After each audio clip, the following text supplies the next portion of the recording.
اللهم صل على محمد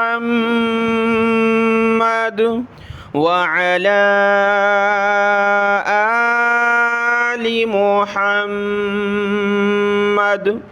میرے دیکھنے والے تمام مسلمان بہن بھائیوں کو میری طرف سے السلام علیکم ورحمۃ اللہ وبرکاتہ۔ قرآن مجید کے مشکل الفاظ کو سیکھنے کا سلسلہ جاری تھا اور آج ہم پہنچے ہیں سورۃ الرحمن تک۔ آج کے اس سبق میں سورۃ الرحمن اور اس سے اگلی جو صورتیں ہیں ان کے مشکل الفاظ کو حل کریں گے۔ پارہ نمبر 27 ہے اور پارہ نمبر 28 ہے۔ کل انشاءاللہ جمعرات کو ہم پارہ نمبر 29 اور 30 کو مکمل کر لیں گے انشاءاللہ تعالی عید سے پہلے۔ آج کا سبق شروع کرتے ہیں، غور سے سنیے گا۔ اعوذ باللہ من الشیطان الرجیم، بسم اللہ الرحمن الرحیم۔ آپ کے سامنے اسکرین پر ہے سورۃ الرحمن، اور یہاں دیکھتے ہیں سورۃ الرحمن میں اور اس کے بعد سورۃ الواقعہ، سورۃ الحدید۔ تو جو مشکل الفاظ ہیں ایک ایک کر کے ان کو حل کرتے ہیں۔ سب سے پہلے لفظ کی طرف آتے ہیں۔ سورۃ الرحمن کی آیت نمبر 15 نمبر آیت ہے سورۃ الرحمن کی، تو اس کو ہم پڑھتے ہیں۔ اس کا پہلا حصہ اس صفحے پر ہے اور اگلا حصہ اگلے صفحے پر، یہاں سے شروع کریں گے۔ وَخَلَقَ الْجَانَّ، جیم کو کھینچتے ہوئے نون کے ساتھ ملانا ہے، نون کے اوپر تشدید ہے تو ساؤنڈ ان نوز یعنی غنہ کریں گے، ناک میں آواز پیدا کریں گے۔ وَخَلَقَ الْجَانَّ،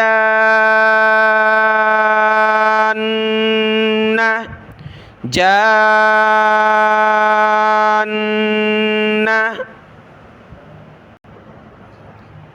مِمَّا، میم کو میم کے ساتھ ملایا، مِمَّا، را زیر ری، مِمَّاری، جِم من نار، جیم کو میم کے ساتھ، میم کو نون کے ساتھ، جم من نار، میم کو دوسرے نون کے ساتھ، من نار۔ وَخَلَقَ الْجَانَّ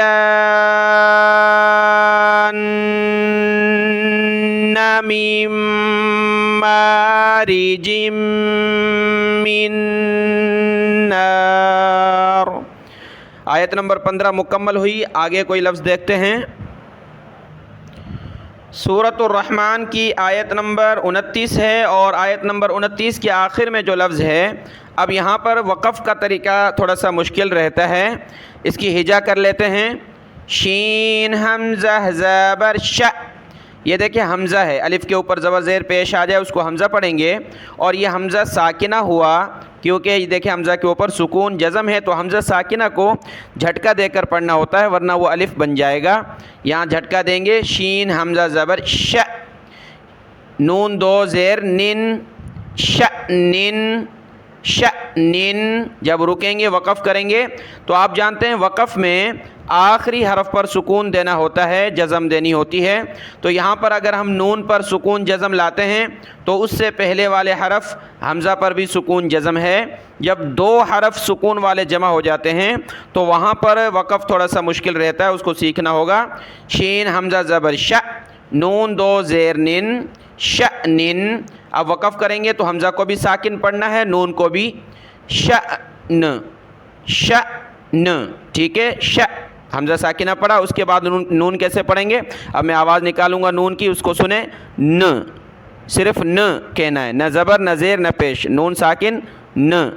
شأنن، وقفاً، شأن، شأن، کل یوم ہوا فی شأن، شأن، اس طرح وقف ہوگا سورۃ الرحمن کے اس لفظ پر، شأن۔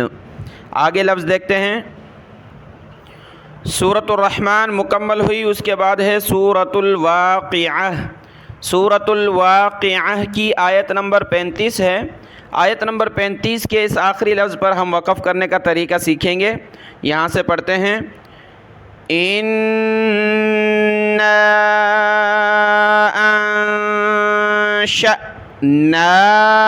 أَنشَأْنَاهُنَّ انش حمزہ ساکنہ جھٹکا دیا انش نا ہن انشاء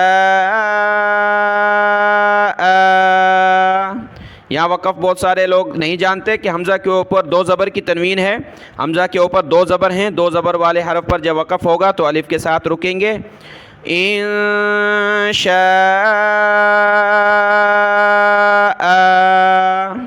یہ وقف ہوا. آگے دیکھتے ہیں آیت نمبر یہ دیکھیں 38. آیت نمبر 38 کے شروع والے حرف پر یہ تشدید ہے. تو یہ تشدید کس طرح پڑھیں گے؟ یہ تشدید اس وقت استعمال ہوگی جب پیچھے سے ملا کر پڑھیں گے. تو با کو لام کے ساتھ ملائیں گے.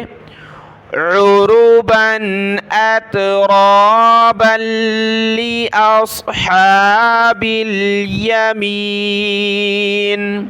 با کو لام کے ساتھ ملایا. لیکن جب یہاں وقف کریں اترابا سانس لے لیں تو اس کے بعد ہم نے صرف لام پر کسرہ یعنی زیر پڑھنی ہے. لام زیر لی حمزہ صاد زبر اص لی اصحابل. پھر یہ تشدید استعمال نہیں ہوگی. سورۃ الواقعہ میں یہ دو لفظ تھے. اس کے بعد ہم آتے ہیں سورۃ الحدید. سورۃ الحدید کی آیت نمبر 3 ہے. سورۃ الحدید کی آیت نمبر 3 میں یہ کوئی مشکل لفظ نہیں ہے. بس اس میں یہ بتانا تھا کہ دیکھیں اس میں اللہ تعالیٰ کے نام آئے ہیں 4 اس ایک آیت میں. الاول الآخر الظاہر الباطن. تو اسماء حسنہ یعنی اللہ تعالیٰ کے جو نام ہیں ان کی بڑی فضیلت ہے یاد کرنے کی. ان کو یاد کرنا چاہیے, پڑھنا چاہیے.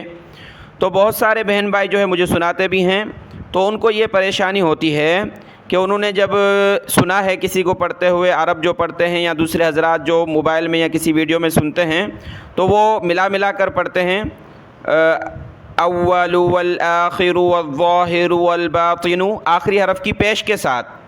تو ان کو وہ یاد نہیں ہوتا اس سے.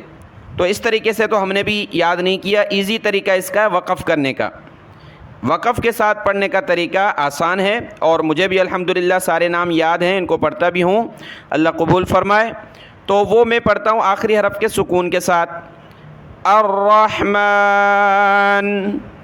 الرحیم الملک القدوس السلام المؤمن المہیمن. اس طرح یہ آسان ہے.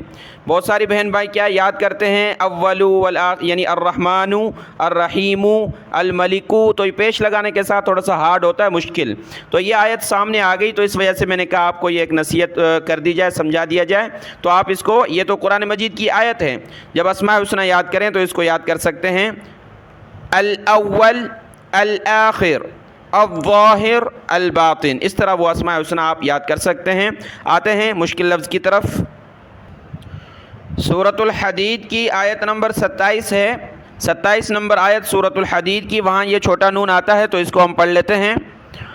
وَرَهْبَانِيَّةَ یا کو سخت کیا تشدید کی وجہ سے. وَرَهْبَانِيَّةَ آگے نون کو ہم نے ملانا ہے با کے ساتھ. نون با زیر نیب. وَرَهْبَانِيَّةً ابْتَدَعُوهَا تو نون کو ملایا با کے ساتھ. اور کوئی ایسا لفظ نہیں ہے سورۃ الحدید میں. اب ہے پارہ نمبر 28 قد سمیع اللہ پارہ ہے, اور اس کی پہلی سورت جو ہے سورۃ المجادلہ ہم شروع کرتے ہیں. سورۃ المجادلہ کی آیت نمبر 2 نمبر آیت میں جو یہ لفظ ہے اس کو ہم نے پڑھنا ہے. یہاں سے پڑھتے ہیں ان امہاتہم الا اللائی ولدنہم. حمزہ کو ملایا لام کے ساتھ. یہ ایک لام ہے, ٹھیک ہے, لام الف ہے, الف کو نہیں پڑھنا, لام کو پڑھنا ہے. لام کے اوپر تشدید ہے تو سختی کے ساتھ پڑھیں گے ال, اور پھر لام کو اگلی لام کے ساتھ. اس لام کو بھی سخت کرنا ہے اور کھڑا زبر مد کی وجہ سے کھینچنا ہے اوپر کی طرف. حمزہ لام زیر ال, لام لام زبر لل, لام کھڑا مد زبر لا, حمزہ یا زیر ای. الا اللائی الا اللائی ولدنہم. یہ لفظ آپ سمجھ گئے ہوں گے. اگلے لفظ کی طرف آتے ہیں.